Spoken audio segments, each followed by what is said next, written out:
Bharat New Zealand one day series, మరోవైపు మహిళల IPL. ఇప్పటికే క్రికెట్ ఫ్యాన్స్ పూర్తి వినోదాన్ని ఆస్వాదిస్తూ ఉండగా వారి ఆనందాన్ని మరింత రెట్టింపు చేసేందుకు మరో మెగా టోర్నీ కూడా రెడీ అయింది. కుర్రాళ్ల మధ్య హోరాహోరీ సమరాలకు వేదికగా నిలిచే అండర్-19 వరల్డ్ కప్ 2026 కు అంతా సిద్ధమైంది.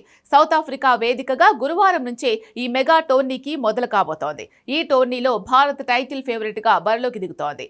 భారత్ ఇప్పటి వరకు అత్యధికంగా 5 సార్లు 2000, 2008, 2012, 2018, 2022లలో టైటిల్ గెలిచింది.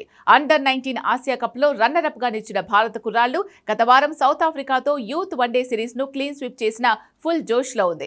వార్మప్ మ్యాచ్ లో ఇంగ్లాండ్ చేతిలో ఓడిన భారత్ ఫామ్ పై అనుమానాలు లేవు. ఆయుష్ మాత్రే సారథ్యంలోని భారత యువ జట్టు తొలి మ్యాచ్ లో అమెరికా అండర్-19 టీంతో తలపడబోతోంది. టీనేజ్ సంచలనం వైభవ్ సూర్యవంశీపైనే అందరి దృష్టి ఉంది. గత ఏడాది కాలంగా వైభవ్ సూర్యవంశీ దుమ్ము రేపుతున్నాడు.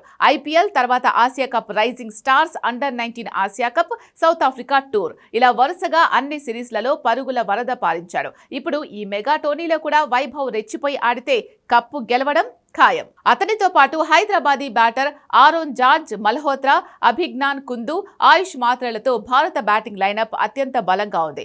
అయితే ఆయుష్ మాత్రే ఫామ్ లో లేకపోవడం టీమిండియాను కలవరపెడుతోంది. ఈ టోర్నీలో భారత్, పాకిస్తాన్ వేర్వేరు గ్రూపుల్లో ఉన్నాయి. దీంతో గ్రూప్ లీగ్ దశలో ఈ రెండు జట్లు తలపడే అవకాశం లేదు. మొత్తం 16 జట్లు 2026 మెగా ఈవెంట్ లో పాల్గొనుండగా వీటిని 4 గ్రూపులుగా విభజించారు. 23 రోజుల్లో 41 మ్యాచ్లు జరగనున్నాయి.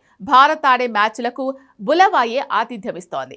భారత్ జనవరి 15 యుఎస్ఏతో, జనవరి 17 బంగ్లాదేశ్, జనవరి 24న న్యూజిలాండ్తో తలపడనుంది. కాగా రౌండ్ రాబిన్ సిస్టంలో గ్రూప్ మ్యాచ్లు జరుగుతాయి. ప్రతి గ్రూప్ నుంచి టాప్ 3 జట్లు సూపర్ 6 దశకు అర్హత సాధిస్తాయి. 2 సూపర్ 6 గ్రూపులలో టాప్ 2గా నిలిచిన జట్లు సెమీఫైనల్స్ కు చేరుతాయి. అనంతరం గెలిచిన దేశాలు ఫైనల్లో పోటీ పడతాయి.